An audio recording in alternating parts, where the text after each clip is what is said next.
This Jaguars loss, 40-14 to the Detroit Lions, has a stench on it. And every loss has a stench on it. The Eagles' loss this season really stunk because Trevor let go of the ball 1,000 times. But this game has a different stench on it, in my opinion. It doesn't stink like those games stunk. It stinks like 2013 Jaguars football. It stinks like 2014 Jaguars football. Just bad football. An early Travis Etienne fumble sets the Lions up 7-0, and it just seemed like from then on, nothing was going to go the Jaguars' way. The Jaguars, it was just self-inflicted wound after self-inflicted wound. 4 first-half drops, 3 from Zay Jones alone, 7 total for the game.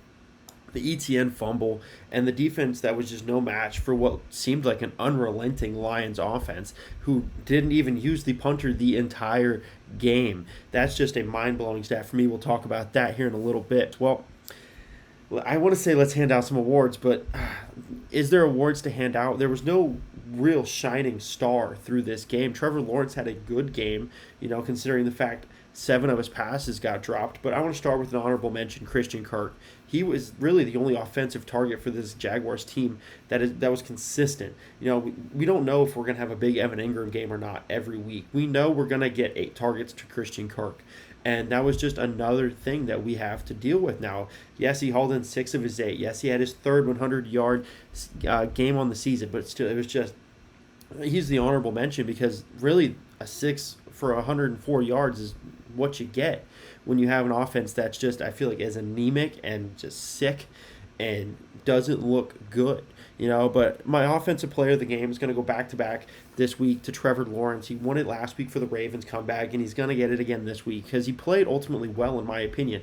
He put the ball in mostly good spots. When you have 7 drops, that really just tanks everything you have going as a quarterback and as an offense as a whole. Like, just look at this. If he has 7 of those caught, his stat line reads 24 of 31. Or if you want to take all 7 of those pass attempts completely out of the equation, he's then 17 of 24.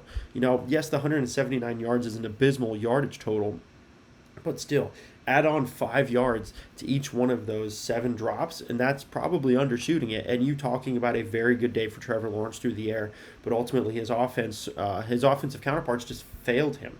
And the offensive line didn't play well. Zay Jones had 1,000 drops. Ingram had a drop.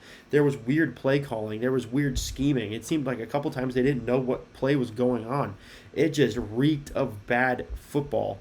And, Trevor Lawrence is once again being wasted by the Jacksonville Jaguars. And another game where he played well and the rest of the team let him down. This Jaguars defense is just horrid at getting the opposing team off of the field. You're talking about, they forced 3 punts in the last 3 games. That's going to be a huge talking point throughout the week. 2 to the Chiefs, 1 to the Ravens, 1 to the, not a 1 to the Detroit Lions. The Detroit Lions did not punt a single time. This Jaguars defense has forced some turnovers, and that's why they're not getting as many punts out as we would like to.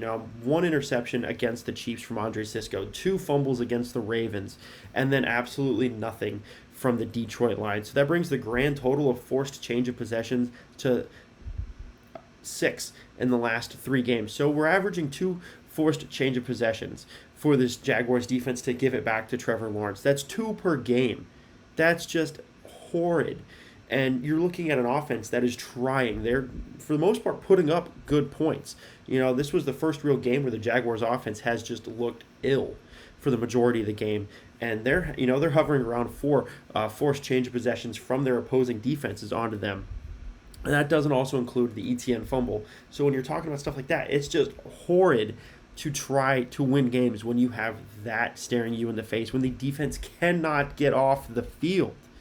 But the defensive player of the game, in my eyes, is a pretty easy one to make. Of all the big names that had a big lackluster day, let's run through them real quick.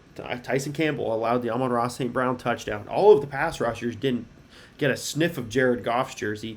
Oh my God, Chad Muma, an interior linebacker, led the team in sacks. He had a pretty decent day. And then the safeties left a lot to be desired. Andrew Wingard had a great hit, but then he injured himself on the play.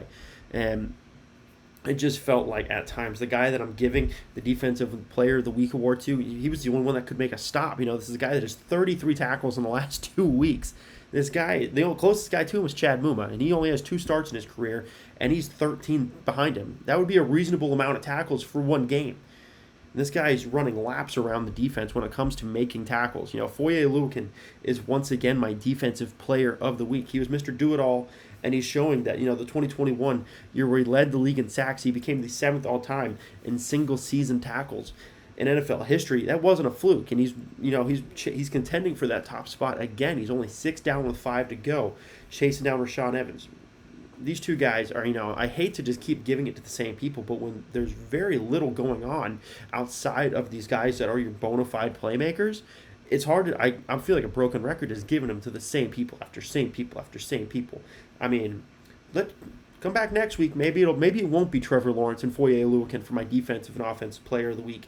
I just needed to get a lot off my chest. Thank you guys so much for watching. Drop your take down below in 3 words or less. I'd love to talk to you guys. Thank you so much for watching. Stay safe and go Jaguars.